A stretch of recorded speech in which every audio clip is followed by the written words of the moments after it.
And this point on division, which is a trademark of all theistic religions, brings us to our second failure of awareness, the false assumption of separation through the rejection of the symbiotic relationship of life.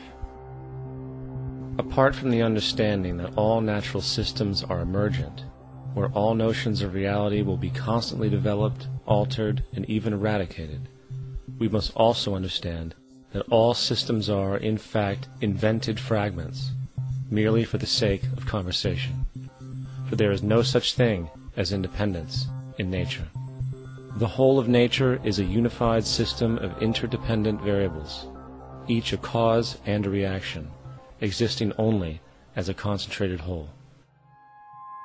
You don't see the plug connected to the environment, so it looks like we're free, wandering around.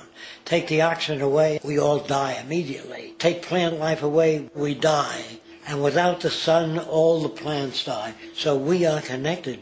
We really must take into account the totality. This isn't just a human experience on this planet. This is a total experience. And we know we can't survive without plants and animals. We know we can't survive without the four elements, you know. And so when are we going to really start taking that into account? That's what it is to be successful. Success depends on how well we relate to everything around us. I'm very aware of the fact that my grandson cannot possibly hope to inherit a sustainable, peaceful, stable, socially just world unless every child today growing up in Ethiopia, in Indonesia, in Bolivia, in Palestine, in Israel also has that same expectation. You got to take care of the whole community or you're going to have serious problems. And now we have to see that the whole world is the community. And we must all take care of each other that way. And it's not just a community of human beings. It's a community of plants and animals and elements. And we really need to understand that. That's what's going to bring us joy, too, and pleasure. That's what's missing in our lives right now. We can call it spirituality, but the fact of the matter is joy comes from that bliss of connectedness. That's our God spirit. That's that side of ourselves that really feels it. And you can feel it deep inside you. It's this amazing, wonderful feeling. And you know it when you get it. You don't get it from money. You get it from connection. Now, if that isn't a hazard to this country, how are we going to keep building nuclear weapons? You know what I mean? What's going to happen to the arms industry when we realize we're all one? It's going to fuck up the economy. The economy that's fake anyway. The economy that's fake anyway. The economy that's fake anyway. The economy that's fake anyway. The economy that's fake anyway. Which would be a real bummer. You can see why the government's cracking down on the idea of experiencing unconditional love.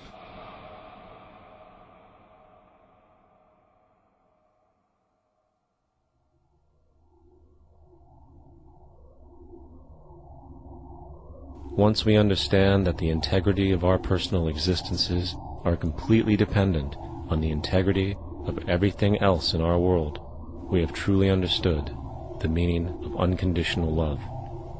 For love is extensionality, and seeing everything as you and you as everything can have no conditionalities.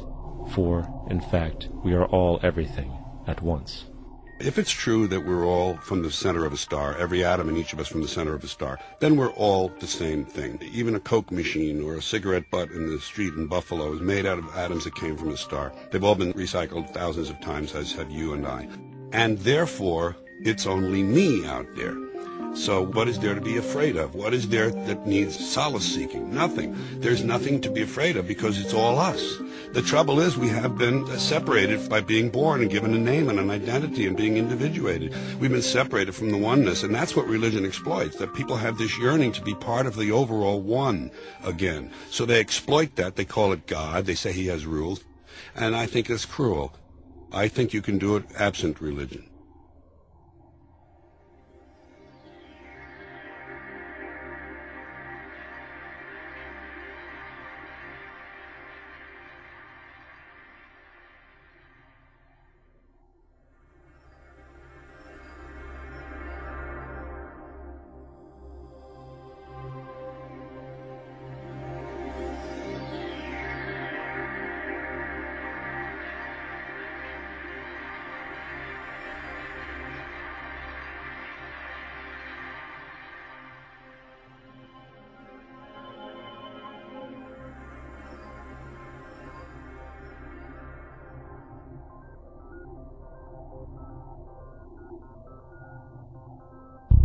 It's time to claim the unity our outmoded social systems have broken apart, and work together to create a sustainable global society where everyone is taken care of and everyone is truly free.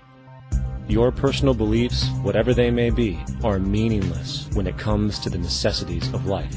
Every human being is born naked, needing warmth, food, water, shelter. Everything else is auxiliary. Therefore, the most important issue at hand is the intelligent management of the Earth's resources. This can never be accomplished in a monetary system, for the pursuit of profit is the pursuit of self-interest, and therefore imbalance is inherent. Simultaneously, politicians are useless, for our true problems in life are technical, not political. Furthermore, ideologies that separate humanity, such as religion, need strong reflection in the community in regard to its value, purpose, and social relevancy. Hopefully, through time, religion will lose its materialism and basis in superstition and move into the useful field of philosophy. The fact is, society today is backwards, with politicians constantly talking about protection and security rather than creation, unity, and progress. The U.S. alone now spends about $500 billion annually on defense. That is enough to send every high school senior in America to a 4-year college. In the 1940s, the Manhattan Project produced the first true weapon of mass destruction. This program employed 130,000 people at an extreme financial cost. Imagine what our life would be like today if that group of scientists, instead of working on a way of killing people, worked on a way to create a self-sustaining, abundant world. Life today would be very, very different if that was their goal. Instead of weapons of mass destruction, it is time to unleash something much more powerful. Weapons of mass creation. Our true divinity is in our ability to create, and armed with the understanding of the symbiotic connections of life, while being guided by the emergent nature of reality, there is nothing we cannot do or accomplish. Of course, we face strong barriers in the form of established power structures that refuse to change. At the heart of these structures is the monetary system. As explained earlier, the fractional reserve policy is a form of slavery through debt, where it is literally impossible for society to be free. In turn, free market capitalism in the form of free trade uses debt to imprison the world and manipulate countries into subservience to a handful of large business and political powers. Apart from these obvious amoralities, the system itself is based on competition, which immediately destroys the possibility of large-scale collaborations for the common good, hence paralyzing any attempt at true global sustainability. These financial and corporate structures are now obsolete, and they must be outgrown. Of course, we cannot be naive enough to think that the business and financial elite are going to subscribe to this idea, for they will lose power and control. Therefore, peaceful yet highly strategic action must be taken. The most powerful course of action is simple. We have to alter our behavior to force the power structure to the will of the people. We must stop supporting the system. The only way the establishment will change is by our refusal to participate, while continuously acknowledging its endless flaws and corruptions. They're not going to give up the monetary system because of our designs of what we recommend. The system has to fail, and people have to lose confidence in their elected leaders. That will be a major turning point if the Venus Project is offered as a possible alternative. If not, I fear the consequences. The trends now indicate that our country is going bankrupt. The probability is our country will move toward a military dictatorship to prevent riots and complete social breakdown. Once the U.S. breaks down, all the other cultures will undergo similar things.